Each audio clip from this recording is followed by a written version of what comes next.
लेकिन success rate बहुत कम है और जब आप सिलेक्ट हो जाते हैं तो आपका सपना पूरा हो जाता है। तो घर वालों का क्या रिएक्शन था रिजल्ट देखने के बाद कपिल? तो आपने किस तरीके से अपने आप को मोटिवेटेड रखा कि भाई कोई बात नहीं, इस बार एग्जाम क्लियर नहीं हो रहा, कोई बात नहीं, अगली बार देखते हैं। तो ये मोटिवेशन का फैक्टर क्या था? अलका साहब बच्चों को ब्रीफ करेंगे अपने एजुकेशनल बैकग्राउंड के बारे में और अपने प्रिपरेशन बैकग्राउंड के बारे में। Hello everyone, welcome to our channel. और आज हमारे साथ एक बहुत ही special guest mister Devvrat Kapil, जिन्होंने रिसेंटली जो HPNT एग्जाम कंडक्ट हुआ है उसमें रैंक 12 हासिल किया है। कपिल, बहुत बहुत बधाइयां आपको इस रैंक के लिए। Thank you sir. और कैसी फीलिंग है अब? तो अच्छा फील हो रहा है सर, काफी अच्छा फील हो रहा है। बहुत बढ़िया, क्योंकि इस एग्जाम में दोस्तों आपको बता दूं कि सिर्फ 20 सीटें थी। काफी बच्चे बहुत मेहनत करते हैं एग्जाम्स में क्लियर करने के लिए, लेकिन सक्सेस रेट बहुत कम है और जब आप सिलेक्ट हो जाते हैं तो आपका सपना पूरा हो जाता है। तो घर वालों का क्या रिएक्शन था रिजल्ट देखने के बाद कपिल? घर वाले तो सर बहुत ज्यादा खुश थे, क्योंकि बहुत टाइम से वेट कर रहे थे वो। मैं कभी पहले इंटरव्यू आउट हुआ था, फिर अलाइड में मेरिट आउट हुआ था, तो उनको लग रहा था कि कब कब ये हमें सुनने को मिलेगा कि इस बार हो गया, क्योंकि काफी साल से सुन रहे थे मम्मी नहीं हुआ, पापा इस बार भी नहीं हुआ, तो बहुत ज्यादा वेट कर रहे थे। और जैसे ही मैंने उनको बताया वो बहुत ज्यादा खुश थे। और उसके बाद तो बधाइयों का उनको ऐसा लग गया कि तांता लग गया कि हाँ भाई आपका बेटा हो गया। तो वो तो मैं बहुत ज्यादा खुश थे सर, वो बहुत ज्यादा। कपिल, एक बात मैं पूछना चाहूंगा कि जैसे होता है कि हम एग्जाम देते रहते हैं और वहाँ पे एकदम सडन सिलेक्शन हमें नहीं मिलती है, मतलब सडन सक्सेस हमें नहीं मिलती है, तो डिमोटिवेशन आनी शुरू होती है, फ्रस्ट्रेशन आनी शुरू होती है। तो आपने किस तरीके से अपने आप को मोटिवेटेड रखा कि भाई कोई बात नहीं, इस बार एग्जाम क्लियर नहीं हो रहा, कोई बात नहीं, अगली बार देखते हैं? तो ये मोटिवेशन का फैक्टर क्या था? सर मोटिवेशन का फैक्टर सबसे बड़ा मेरा ये था कि हम जैसे जैसे फैमिली है मेरी, तो उनका जो मेरे को सपोर्ट था, इमोशनल फाइनेंशियल सब सपोर्ट था। मेरी बहनें हैं उनका सपोर्ट, और मेरा जो फ्रेंड सर्कल था। तो सर एक मोटिवेशन का फैक्टर ये आता है कि जब आप खुद हार मान के बैठने लगते हो तो दूसरा आपको बोलता है कि चल कोई बात नहीं यार, फिर से करते हैं। तो क्योंकि हम सब तेरे साथ खड़े हैं। मेरे घर वालों ने मेरे को ये बातें कही हैं, मेरी बहनें रहती हैं, एक जीरकपुर में रहती है, एक गाँव में रहते हैं, तो उन्होंने सबने बोला कि कोई बात नहीं, हम तेरे साथ खड़े हैं, किसी की दिक्कत है, टाइम की दिक्कत तेरे को नहीं आने देंगे, पैसे की दिक्कत तेरे को, इमोशनल सपोर्ट की कोई दिक्कत नहीं आने देंगे। तो उससे मेरे को एक बहुत ज्यादा मोटिवेट फैक्टर था कि मेरे को सिर्फ पढ़ना है, बाकी जो काम है वो सारा हो रहा है, मेरे आसपास जो सब कुछ है वो चल रहा है। और कभी कभी लगता है सर एक मोटिवेशनल स्टोरीज हम पढ़ते हैं, मेरे पिताजी मेरे को काफी अच्छी स्टोरी सुनाते थे कि एक चींटी थी, बार बार चढ़ती है, गिरती है, बार बार चढ़ती है, लेकिन वो हार नहीं मानती है। तो हमें लगता है कि कोई बात नहीं, अगर हम फेल हो गए इस बार क्लियर नहीं कर पाए, कोई बात नहीं, एक और अटेम्प्ट देते हैं और अगली बार फिर से कर लेंगे। तो सर बहुत बढ़िया। देखिए, एक बहुत ही अच्छी बात कपिल जी ने बताई कि देखो, अगर हमारे पास फैमिली सपोर्ट है और हमारे मन में इच्छा है कि हमें करना ही करना है, तो हम अपने आप राह बना लेते हैं, अपने आप रास्ता बना लेते हैं, और वो रास्ता हमें फाइनली सिलेक्शन की तरफ लेके जाता है। कपिल, अलका साहब बच्चों को ब्रीफ करेंगे अपने एजुकेशनल बैकग्राउंड के बारे में और अपने प्रिपरेशन बैकग्राउंड के बारे में। सर मेरा जो एजुकेशन बैकग्राउंड है, मैंने BSc करी है दिल्ली यूनिवर्सिटी से, 2015 में कंप्लीट हुई थी। उसके बाद से मैंने डिफेंस सर्विसेज की तैयारी शुरू कर दी थी, CDS और FCAT, और साथ ही साथ मैंने लॉ में एडमिशन ले लिया था। तो CDS और उससे तो मैं काफ़ी बार कॉन्फ्रेंस आउट हुआ, कभी कभी स्क्रीन आउट हुआ, लेकिन हिमाचल की तैयारी जब मैं 2019 में लॉ से पास आउट हुआ तो उसके बाद से मैंने शुरू करी। और 2019 में एक अलाइड सर्विसेज का एग्जाम आया था, उसमें मेरा मेंस क्वालिफाई हो गया था, लेकिन मैं मेरिट आउट हो गया। फिर उसके बाद HS का एग्जाम मैंने क्वालिफाई किया, लेकिन उसमें मैं इंटरव्यू आउट हो गया।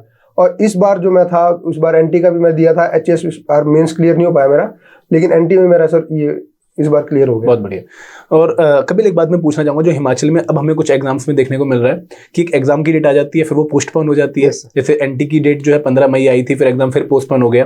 तो जब ये एग्जाम पोस्टपोन होता है तो आप किस तरीके से खुद को मोटिवेट करते हैं कि यार हमने 15 मई की तरह पूरी तैयारी करी, अब इन्होंने नई डेट दे दी, अब पता नहीं एग्जाम कब होगा? तो वहां पर ना जनरली बच्चा डिमोटिवेट हो जाता है, जिसकी तैयारी बहुत अच्छी भी होती है ना, वो भी एकदम लो फील करना शुरू कर देता है। तो आपने कैसे खुद को अगेन रिचार्ज किया कि यार कोई बात नहीं, डेट भले ही चेंज होगी हो, करना है? सर मैं इस चीज़ को एक पॉजिटिव उसमें अप्रोच में देखता हूँ कि जैसे कोविड आया था, मेरा अलाइड का प्री क्लियर हो गया था, लेकिन कोविड के बाद से काफ़ी ज़्यादा बार बार मेंस जो उसकी डेट पोस्टपोन हो रही थी, आ नहीं रही थी।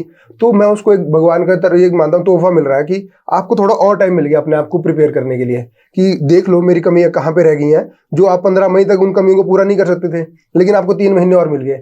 तो आप उसको एनालाइज करो कि कमियाँ मेरी थी, अगर शायद मैं 2 या 3 नंबर से रह जाता, लेकिन अब जो मेरे को 3 महीने मिले, इसमें मैं और ज़्यादा काम करूंगा अपने ऊपर, और जो छोटी मोटी कमियां रह रही थी, जो मेरी सिलेक्शन को थ्रेटन कर सकती थी कि शायद ना हो पाए, उसको पूरा करो। बस बिलीव रखो कि भगवान जो भी कर रहा है वो हमारे लिए अच्छा कर रहा है।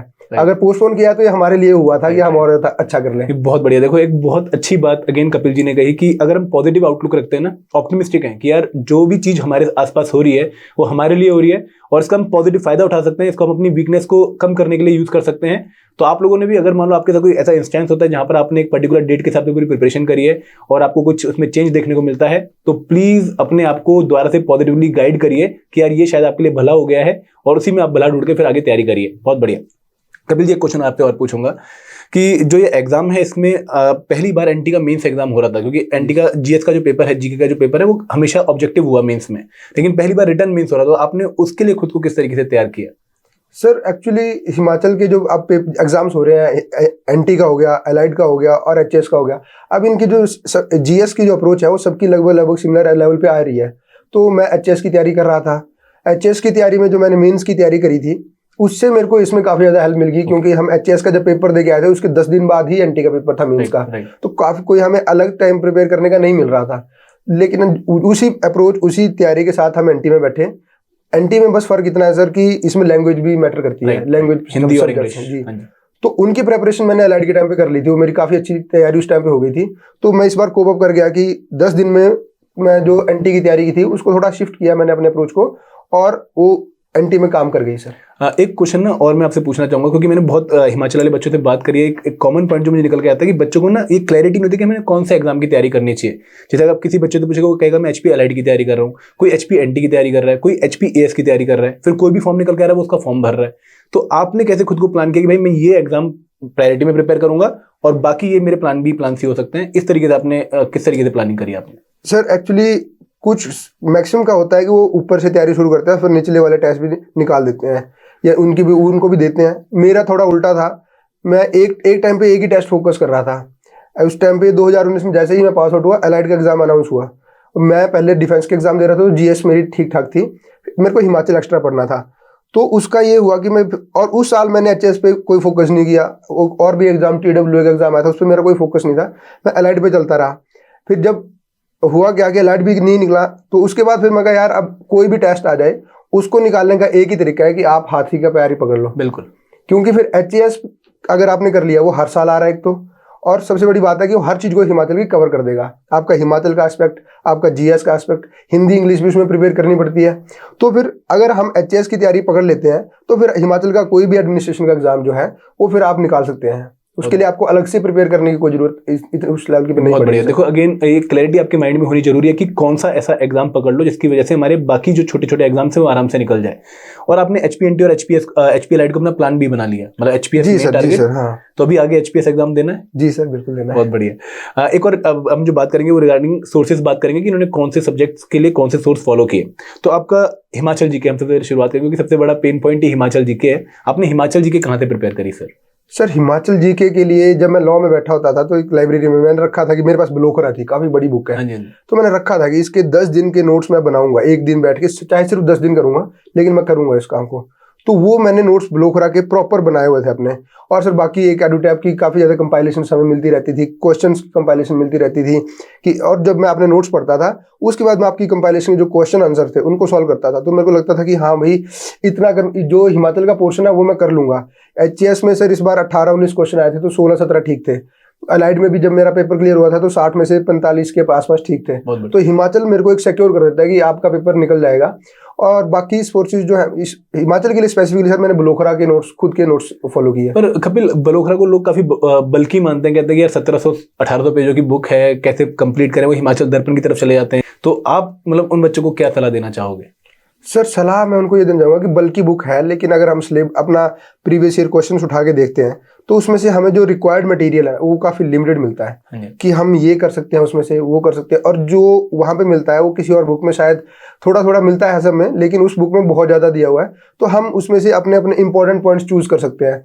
टाइम कंज्यूमिंग है सर, टाइम कंज्यूमिंग है, लेकिन एक बार हम प्रिपरेशन कर रहे हैं तो हमें परफेक्शन की तरफ जाना चाहिए कि अगर हम कर ही रहे हैं तो फिर उसको अच्छे तरीके से करते हैं, चाहे टाइम लगेगा पर वो एक बारी का टाइम होगा सर, उसके बाद हमें काफ़ी अच्छी हेल्प मिलेगी उससे। बिल्कुल, देखो कपिल जी की बात बहुत सही है कि अगर आप एक ऐसा सोर्स फॉलो करो जहाँ पे आप एचपीएस में 20 से 18 क्वेश्चन सॉल्व कर पाओ, 19 क्वेश्चन सॉल्व कर पाओ, तो आपको वो सोर्स फॉलो करना चाहिए। छोटे सोर्स नो डाउट आपकी हेल्प करेंगे, सडन हेल्प करेंगे, लेकिन 20 में से 15 या 14 क्वेश्चन के लिए हेल्प करेंगे, अगले 3 क्वेश्चन के लिए आपको अपना लेवल रेज करना पड़ेगा। And same is the case with HP NT and HP allied. देखिए आपने एचपी जीके के बारे में बताया, हिमाचल जीके के बारे में, अब हम बात करते हैं कुछ जीएस के सब्जेक्ट, जैसे इंडियन पॉलिटी के लिए आपका क्या सोर्स था? लक्ष्मीकांत सर। ओके, और हिस्ट्री के लिए? हिस्ट्री के लिए सर पहले मैं ओल्ड एनसीईआरटीज पढ़ता था और उसके बाद जब देखा कि फैक्चुअल क्वेश्चन ज्यादा आ रहे हैं तो मैंने स्पेक्ट्रम को फॉलो किया था सर। ओके, और इंडियन इकोनॉमी? इंडियन इकोनॉमी के लिए रमेश सिंह थी सर मेरे पास। ठीक है, और general science? General science NCERTs 6 to 10th NCERT general science के लिए। बहुत बढ़िया। और एक सब्जेक्ट और है जो काफी बच्चों को परेशान करता है, वो है गांधीयन थॉट। तो गांधीयन थॉट आपने कैसे प्रिपेयर किया? गांधीयन थॉट सर एक तो थोड़ा थोड़ा पार्ट तो स्पेक्ट्रम में ही दे रखा है गांधी जी का, उनकी लाइफ का, और कहीं भी आप विकिपीडिया पे सर्च करते हो गांधी जी के बारे में तो मतलब हजारों क्वेश्चंस आपको गांधी जी के बारे में मिल जाएंगे जो एज इट इज पेपर में आ जाएंगे। और अगर आपको कहीं उनकी और पढ़ना है तो उनकी काफी ज्यादा स्टोरीज है, ऑटोबायोग्राफीज है, लेकिन वो थोड़ा बल्कि हो जाता है आपके लिए, तो Wikipedia is the best source for the Gandhian thoughts. और एक सबसे मेजर एरिया जो बच्चों को सबसे ज्यादा परेशान करता है वो है करंट अफेयर। तो करंट अफेयर आपने कैसे प्रिपेयर किया और कैसे खुद को सीमित रखा कि भाई यही दायरा रखना है मुझे करंट अफेयर के प्रिपरेशन का, इससे बाहर नहीं जाने, क्योंकि लिमिट नहीं है करंट अफेयर की प्रिपेयर करने की? सर करंट अफेयर हम जितना पढ़ते थे न्यूज़पेपर वगैरह वो तो वो करते हैं सारे। आपने न्यूज़पेपर पढ़ा? जी सर। कौन सा न्यूज़पेपर आप फॉलो करते थे? मैं इंडियन एक्सप्रेस वगैरह ये सर, लेकिन मैं डेली नहीं कर पाता, लेकिन मैं जितना हो सके मैं उतना करने की कोशिश करता था। और उसके बाद जब हमें लगता है कि यार ये भी आ सकता है, ये भी आ सकता है, और हमने जो पढ़ा वो हमें याद है कि नहीं, तो सर एडुटैब की ये कंपाइलेशन आती थी करंट अफेयर्स की। एडुटैब की तो हर सब्जेक्ट की कंपाइलेशन थी सर, उसको रिवाइज वो हमें कॉन्फिडेंस भी देती थी कि हाँ भाई हमें आ रहा है, कुछ पढ़ रहे हैं हम। और जो आपके करंट अफेयर की जो कंपाइलेशन थी क्वेश्चंस की, तो हम उनको कभी कभी तो ऐसा लगता था कि रट्टा ही मार लेते हैं यार इस आंसर को, शायद एज इट इज ही पेपर में आ जाएगा। तो और जिस चीज़ का नहीं पता होता था उस चीज़ की एडुटैब से हेल्प मिल जाती थी हमें। तो कंपाइलेशन आपकी मतलब जो इस इंस्टीट्यूट की कंपाइलेशन थी उसने तो काफ़ी हेल्प की करंट अफेयर्स में, और स्पेशली एक आपका sir economic survey, HP economic survey की कंपाइलेशन थी, वो तो बहुत हेल्पफुल थी सर। थैंक। और अब बातें मेंस की तरफ, और इंग्लिश और हिंदी। अगेन मुझे पता है कि बहुत बच्चों को ये इंग्लिश और हिंदी परेशान करता है, तो हिंदी की प्रिपरेशन आपने कहाँ से करी और कैसे करी? सर हिंदी का एक्चुअली मेरा फैमिली बैकग्राउंड हिंदी का रहा है। मेरे पिताजी जो है वो शास्त्री रिटायर्ड टीचर है, मेरी बहन भी शास्त्री टीचर है वो। उसके बाद बचपन से तो मेरे को हिंदी उन्होंने पढ़ाई थी, घर पे एक माहौल था। और उसके बाद मैंने जो हिंदी पढ़ी, एक तो सर ग्रामर के लिए लूसेंट की एक बुक आती है वो हमने फॉलो करी थी, और एनसीईआरटीज में ही अगर आपने वो जो पोइम्स होती हैं, कॉम्प्रिहेंशन फ्रेजेस होते हैं, उनकी पद्यांश गद्यांश लिखना था, वो सर आप एनसीईआरटीज की बुक्स उठाओगे या एमए हिंदी की कोई बुक उठा लोगे तो आपको एक आइडिया मिल जाएगा कि अगर पोइम में ऐसा लिखा हुआ है, इस लैंग्वेज में लिखा हुआ है, तो उसको हम कैसे एक्सप्रेस करें, उसको पद्यांश की फॉर्म में कैसे लिखें, और एक आपको लैंग्वेज मिल जाएगी लिखने के लिए। और अगर हिंदी की लैंग्वेज में ज़्यादा दिक्कत है तो हम हिंदी न्यूज़पेपर फॉलो कर सकते हैं कि एडिटोरियल पढ़ लिया तो हमारी जो वोकैबुलरी है हिंदी की वो थोड़ी बढ़ जाती है सर। सर आपने इंग्लिश के लिए कौन सा सोर्स फॉलो किया सर? इंग्लिश के लिए सर कोई भी बुक, अगर ग्रामर की आप खरीद लेते हैं बुक, तो ग्रामर आपको करना पड़ेगा, रटना पड़ेगा, क्योंकि बचपन में तो हम रूल्स नहीं पढ़ पाते इतने ज़्यादा, इतने ध्यान से नहीं पढ़ते हैं। लेकिन अगर अभी इस लेवल पे आके आपको एक सिक्योर करना है, क्योंकि आप जीएस में जितने मर्जी नंबर ले लो, अगर इंग्लिश में गए तो सारा कुछ खत्म। बिल्कुल, तो करना पड़ेगा हमें ग्रामर। मैंने एक बुक थी सर मेरे पास, उसका नाम मेरे को अभी ध्यान में नहीं आ रहा, लेकिन कोई भी एक आप ग्रामर के लिए बुक खरीद सकते हो, लूसेंट की होगी या किसी अरिहंत वगैरह किसी की भी होगी, वो आप खरीद सकते हो। और जो कॉम्प्रिहेंशन है और फ्रेजेस है और प्रेसी है, इसके लिए सर प्रैक्टिस करनी पड़ती है हमें कि कितना हम लिख पा रहे हैं, कितना हम उसको समझ के नीचे लिख पा रहे हैं, आंसर्स कितने अच्छे से लिख पा रहे हैं। और लेटर्स, रिपोर्ट्स, इसके लिए सर मिल जाते थे हम पेपर से पहले। मैं आपकी ही की वीडियो देख रहा था कि रिपोर्ट का फॉर्मेट ये है भाई, याद कर लो। अंदर तो हम लिख लेते हैं, उसके अंदर लिखना है वो मटेरियल तो अपने पास होता है, लेकिन हम फॉर्मेट में ही अगर गलती कर देंगे तो शायद एग्जामिनर उसको नहीं पढ़ेगा और सीधा क्रॉस करके 0 दे देगा। तो एक पेपर से एक दिन पहले मैं रिपोर्ट्स की वीडियो देख के जाता था कि इसका पैटर्न ऐसा है, लेटर का पैटर्न ये है, रिपोर्ट का पैटर्न ये है, तो इसको मैं देके आता था, तो उसकी मेरे को काफी ज्यादा हेल्प मिली थी सर। तो कपिल सर मैं आपसे पूछना चाहूंगा कि इस पर्टिकुलर एग्जाम के लिए रिवीजन और प्रैक्टिस का क्या रोल है? Sir revision is a must for these exams, क्योंकि हमें कोई भी चीज़ हम बार बार पढ़ेंगे लेकिन फिर से भूल जाएंगे। लेकिन अगर हम रिपीटेटिव रीडिंग करेंगे, किसी चीज़ की रिवाइज करेंगे, दोस्तों के साथ बैठ के उसको चीज़ को डिस्कशन करेंगे, और सबसे बड़ी बात है जब हम रिवाइज करते हैं उसके बाद हम क्वेश्चन आंसर्स कितने सॉल्व करते हैं। तो जो हम करते थे रिवाइज, उसके बाद हमारी टाइप की एक कंपाइलेशन जो आती थी सब्जेक्ट वाइज, उसको हम सारे बैठ के करते थे, देखते हैं कौन कितने ज़्यादा क्वेश्चन करेगा।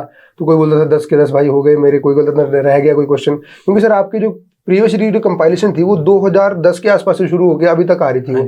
हमें ढूंढने पड़ते हैं कि एक क्वेश्चन पे पुराने पेपर, एक तो पहले पुराने पेपर ही ढूंढने पड़ते हैं, उसके बाद आपको उस पेपर में सब्जेक्ट वाइज क्वेश्चन ढूंढने पड़ते हैं कि आज हमने ज्योग्राफी पढ़ी तो देखते हैं कि ज्योग्राफी, लेकिन हमें वहाँ से सारा कुछ इकट्ठा ही मिल जा रहा था। और हिमाचल के एग्जाम में रिपीट क्वेश्चन आते हैं, तो रिवीजन प्लस क्वेश्चन सॉल्विंग ये बहुत ज़्यादा इंपॉर्टेंट है सर। अगर आपके पास नोट्स होंगे, हैंड रिटन नोट्स होंगे, या इंस्टीट्यूट्स के कहीं से आपके पास कंपाइलेशंस होंगी, तो आपको बार बार उसको रिवाइज करने में बहुत ज़्यादा हेल्प मिलेगी, और तभी आपको वो याद रहेगी चीज़, अदरवाइज तो सब भूल जाएंगे। और कपिल, इसमें मॉक टेस्ट का कितना बड़ा रोल है, मतलब अपने आप को प्रिपेयर करने के लिए? सर मॉक टेस्ट का इसमें बहुत अच्छा रोल है, क्योंकि अगर हम देखते हैं तो एग्जाम में जाके हम सडन नहीं बैठ सकते पहली बार कि हाँ भाई हम इसमें पेपर में पहली बार जाके बैठ रहे हैं। अगर हम मॉक दे के जाएंगे तो हम एक पैटर्न बना के जाएंगे अपने दिमाग में कि हम कितने क्वेश्चन करके कितने में हम सेफ स्कोर में पहुंच सकते हैं। मेरे हिसाब से सर मॉक को ऐसे लेना चाहिए, ऐसे नहीं कि हमें इसमें से कितने क्वेश्चन पेपर में आ जाएंगे। मॉक को इस हिसाब से करना चाहिए हमें यूटिलाइज कि हम एक पैटर्न पहले ही बना के चले जाएं ताकि वहाँ पे हमें ये दिक्कत ना आए कि अच्छा यार मैं 60 करूँ कि 70 करूँ कि 80 करूँ तब मैं सेफ स्कोर पे पहुँचूंगा। अगर हमारे पास पैटर्न पहले से होगा, हम देख सकते हैं कि हमारी एक्यूरेसी लेवल कितना है, हम कितने गलत कर देते हैं बीच में, क्वेश्चंस आते आते कितने गलत हो जाते हैं, होते हैं सर, ब्लंडर्स, माइनर मिस्टेक्स होती हैं। तो अगर हम पहले ही प्रैक्टिस करके जाएंगे तो एक तो आपको कॉन्फिडेंस आएगा कि जो हमने पढ़ा भाई हमारे क्वेश्चन सॉल्व हो रहे हैं, और दूसरा आपका एक पैटर्न सेट होगा पहले से ही कि मैंने कैसे पेपर अटेम्प्ट करना है। आपको एक प्रेशर सिचुएशन की जो आदत होती है वो हो जाएगी वहाँ पे, तो पेपर में आप अच्छा परफॉर्म करके आओगे। और कपिल, कितने मॉक आपके हिसाब से सफिशिएंट होते हैं? सर मेरे हिसाब से तो एक आध कोई किसी एक इंस्टीट्यूट का आप लेके 8-10 से दे दो। पहले तो होता है सर कि सब्जेक्ट वाइज होते हैं मॉक्स, ज्योग्राफी का अलग, इकोनॉमी का अलग, हिमाचल जीके का अलग, तो वो एक एक दिया 2-2 करके, उसके बाद हम फुल लेंथ टेस्ट 3 या 4 करके चले जाएंगे तो काफ़ी ज़्यादा होगा। बहुत बड़े। और कपिल, अब आते हैं आपके इंटरव्यू की तरफ। कैसा रहा आपका इंटरव्यू का एक्सपीरियंस? सर इस बार का मेरा इंटरव्यू का एक्सपीरियंस काफ़ी अच्छा रहा। मेरे से जो क्वेश्चन पूछे थे ओपन एंडेड क्वेश्चन थे, ओपिनियन बेस्ड क्वेश्चन थे, तो मेरे को मैं पढ़ के गया था सारी चीज़ें, और उस पर जो मेरी ओपिनियन थी वो मैंने उनको ऑनेस्टली बताया वहाँ पे जाके। पिछली बार का जो मेरा इंटरव्यू था वो काफ़ी फैक्चुअल था, थोड़ा सा मेरे को नॉलेज, मैं कई चीज़ों को भूल रहा था, मेरा कॉन्फिडेंस गिर रहा था वहाँ पे। जब मैं कुछ चीज़ों को भूल रहा था मेरा कॉन्फिडेंस काफ़ी ज़्यादा गिर गया था लास्ट में। तो फिर मैंने बीच इंटरव्यू में ही मेरे को लगा कि ये तो ब्लंडर हो गया, कि गलत जा रहा है मेरा इंटरव्यू। तो उसी दिन मैंने सोचा था अपने को बोल के कि एक बार इंटरव्यू देने और आऊँगा, और ये जो आज मैंने ब्लंडर किया है इसको रिडीम करके आऊँगा अगली बार, कि मैंने इंटरव्यू में अपना काम कर दिया। उसका सिलेक्शन तो भगवान के हाथ में है सर। तो इस बार मेरा इंटरव्यू अच्छा गया। मैं सबसे पहले सबको निकल के फ़ोन किया कि भाई इस बार मैंने इंटरव्यू बहुत अच्छा दे दिया। बहुत बढ़िया। तो इंटरव्यू कितने मिनट चला आपका? मेरा सर कम से कम 40 to 45 मिनट्स इंटरव्यू चला। और कौन, किसका पैनल था आपका? मेरे चेयरमैन सर का पैनल था। और मतलब किस तरह के क्वेश्चन आपसे पूछे गए? मेरे सर ओपन एंडेड क्वेश्चंस की, अगर मैं पहले एक वहाँ पे उन्होंने परफॉर्मा दिया था कि आप एरियाज ऑफ इंटरेस्ट में टिक कर देते हैं पहले अपने, तो मैंने किया था पॉलिटी पे टिक, इंटरनेशनल इश्यूज पे टिक और सोशल इश्यूज पे टिक। तो क्योंकि सोशियोलॉजी मेरा ऑप्शनल था तो मैं थोड़ा उसको सोचा कि ये हैंडल कर लूंगा मैं क्वेश्चंस। तो मेरे से जाते ही पहले कि आजकल सोसाइटी में जो है वो डिग्रेडेशन आ रही है, रिलेशंस काफ़ी ज़्यादा टूट रहे हैं, तो इनका क्या रीज़न है, आपको क्या लगता है। और उसके अलावा पॉलिटिकल इशू चल रहे हैं आजकल, सेंटर वर्सेस दिल्ली गवर्नमेंट का टसल चल रहा है, कॉलेजियम का टसल आजकल चल रहा है। तो इन सब पे ओपिनियन बेस्ड क्वेश्चन था कि आपको क्या लगता है, ऐसा होना चाहिए कि ऐसा नहीं होना चाहिए। तो उसकी मैं एक बैलेंस्ड अप्रोच करके तैयार करके गया था कि बैलेंस्ड अप्रोच हो सकती है कि हाँ जी सर आधा ऐसा होना चाहिए, थोड़ा सा वैसा भी होना चाहिए। कॉलेजियम सिस्टम में क्या हम ऐड कर सकते हैं और कॉलेजियम सिस्टम के अभी क्या फ़ायदे हैं। तो इन सारी चीज़ों का एक बैलेंस्ड अप्रोच देके, और एक मैंने सिंगिंग लिखा हुआ था अपने हॉबी में, तो उसमें मेरे को कुछ फोक सिंगिंग के ऊपर क्वेश्चंस आए। हमारे लोकल जो सिंगर्स हैं उनके बारे में मेरे से पूछा गया। तो मेरा इंटरव्यू मतलब अच्छा था सर इस बार। मतलब एक्चुअली उन्होंने जो करंट में न्यूज में जो टॉपिक चल रहे हैं उनके रिगार्डिंग आपसे क्वेश्चन पूछ लिए, और आपसे डिप्लोमेटिक आंसर आपने उनको फिर हैंडल किया। और आपसे जो अपनी हॉबी मेंशन करी फोक सिंगिंग की, तो उसके रिगार्डिंग उनसे आपसे क्वेश्चन पूछे। बहुत बढ़िया। तो इंटरव्यू की प्रिपरेशन कैसे करी थी आपने, मतलब इन चीजों के लिए आपने खुद को रेडी कैसे किया? लास्ट टाइम ब्लंडर हो चुका था, बहुत बड़ी गलती हो चुकी थी, तो कैसे खुद को फिर दोबारा से आपने रिडीम किया? सर सबसे बड़ी पहली बारी में जो मेरे को दिक्कत आई थी, मेरे को पता ही नहीं था कि इंटरव्यू के लिए आपने क्या करना है। मैं दुनिया भर की डिबेट्स देख रहा था, मैं पता नहीं क्या क्या कर रहा था पिछले साल इंटरव्यू के लिए। और जहाँ पर अंदर मैं गया तो वो मेरे घर की बात कर रहे हैं, वो मेरी डिस्ट्रिक्ट की बात कर रहे हैं, और मुझे लगा कि भाई तू दुनिया बढ़ के आ गया, तेरे को डिस्ट्रिक्ट का पता है नहीं तेरे को। तो फिर मेरे को लगा कि अब, और फिर उसके बाद सर मैंने जो इस बार के एंटी लगे हुए थे पिछले जो एंटी लगे हुए थे, अभिराय सर थे, कुछ सर थे, उनसे मेरी इंटरेक्शन काफ़ी ज़्यादा हुई इस बार, और उन्होंने मेरे को इतना सेल्फलेसली हेल्प किया कि भाई ये कर ले, क्योंकि दुनिया बोलेगी कि इस इंटरव्यू में वो भी आएगा, वो भी आएगा, वो भी आएगा, लेकिन हम तेरे को बता रहे हैं कि एक्चुअल क्वेश्चंस क्या आएंगे। तो उन्होंने मेरे को काफ़ी ज़्यादा गाइडेंस दी कि ये रेवेन्यू के क्वेश्चंस कर लो, वो फैक्चुअल आ सकते हैं आपके पास।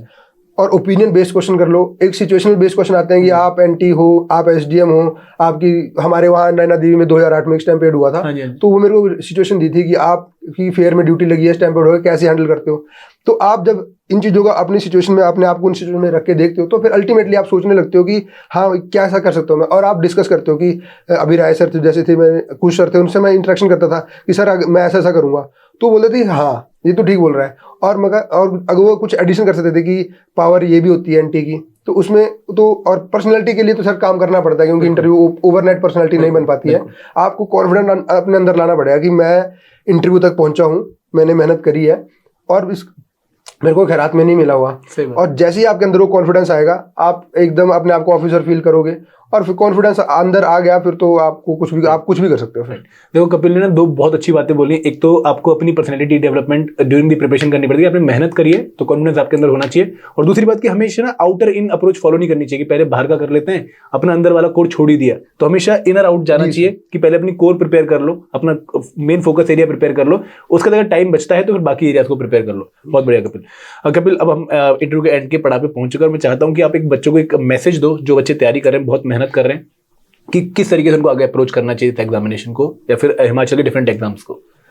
सबसे पहले तो आपको ये बोलना चाहूँगा कि अगर आप तैयारी कर रहे हो तो आप बहुत ज़्यादा लकी हो, क्योंकि ये जो तैयारी है, सिविल सर्विस की तैयारी है, ये नॉर्मल तैयारी नहीं है। ये आपकी पर्सनैलिटी को भी इन्हांस करेगा। आप सोसाइटी में जाते हो, आप सोसाइटी को एक अलग पर्सपेक्टिव से देखते हो, तो आप बहुत अच्छा कर रहे हो, बहुत अच्छे लकी हैं हम कि हम इस तैयारी में आए हैं। हम बाकी दुनिया को एक अलग नज़रिए से देख सकते हैं।